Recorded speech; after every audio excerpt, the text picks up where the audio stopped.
Derbyshire made an immediate return to the second division of the LV County Championship after they collapsed twice on the third day of their final match at home to Warwickshire to lose by an innings and 168 runs, a result which gives Warwickshire a great chance of finishing the season in third place.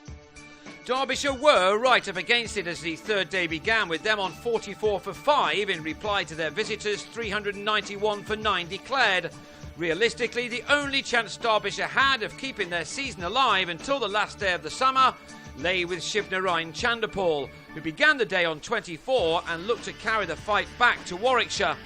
Derbyshire could not have had a better man for the job, really, and the West Indian began it well. He took on Keith Barker in particular, although it was a fault shot which took Chanderpaul to his 50, the 8th time that he got that far in his first season for the county. He'd needed 97 balls for this one, aided by 4 boundaries in 5 balls in Barker's 18th over.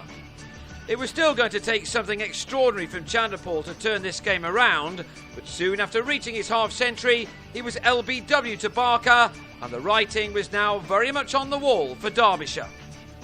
Barker followed that up with a wicket of David Wainwright in his next over to give the bowler his first 5-wicket haul of the summer to leave the home side on 88 for 7. Boyd Rankin then came on and celebrated his Ashes call-up with a quick bouncing delivery which proved to be too good for Tom Poynton, who nicked behind. Maurice Chambers then got involved by finding the edge of Tim Groenewald's bat, Stuart Poynter doing a fine job behind the stumps to claim his 4th catch on his championship debut. And just before noon, Derbyshire were relegated. Rankin struck Tony Palladino, who then retired hurt with a broken ring finger, meaning that Derbyshire were all out for 103, and that meant that they were down. They were also asked to follow on a massive 288 runs behind, and with the relegation now confirmed, batting a second time was never going to be easy for them. And by lunch they were 1 down after Ben Slater edged a short ball from Chambers to Ricky Clark with 17 runs on the board. After the break, Derbyshire collapsed further. Wayne Madsen, who's had such an outstanding season to finish as the division's leading run scorer in spite of being relegated, nicked Chris Wokes to Laurie Evans. Before Chanderpaul was out for the second time in the space of a couple of hours when he was well held down the leg side by the impressive pointer of Barker, who'd taken 5 for 55 in the first innings.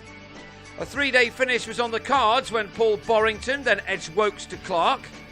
Richard Johnson went in a similar fashion, Jitan Patel with the catch this time. Alex Hughes then gave Rankin a wicket with his first ball with a regulation nick behind. And Wainwright helped a delivery from the tall Irishman straight down Evans' throat at long leg, a wicket which left Derbyshire on 76 for 7 in only the 20th over. Although he came on second change in each innings, Rankin showed just why England want him for the harder pitches down under in the winter. He has fire in his belly. The only batsman who showed any real fight against him and the others after the relegation was confirmed was Poynton, who made 41, including this audacious flick for 6. But he was then bowled by Patel, who was finally given an over in this match. It turned out to be a mixed day for Mark Foote, who'd put pen to paper on a new deal. He at least remained unbeaten in both innings. He was left on 5 when Groenewald was also bowled by Patel, and with Palladino not coming out to bat, that was that, with Derbyshire dismissed in a flash for 120.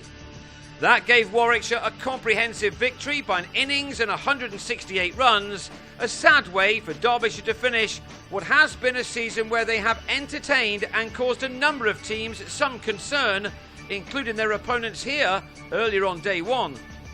In the end, their late rally this summer was not enough. Too many defeats in the first half of the summer ultimately cost them. They may well go down having won more games than their neighbours Nottinghamshire, and they've shown enough spirit to suggest that they will do well again in Division 2 next year. As for Warwickshire, well, if Sussex don't complete their season with a win over Durham, then it will be a very respectable third place finish for Dougie Brown's team.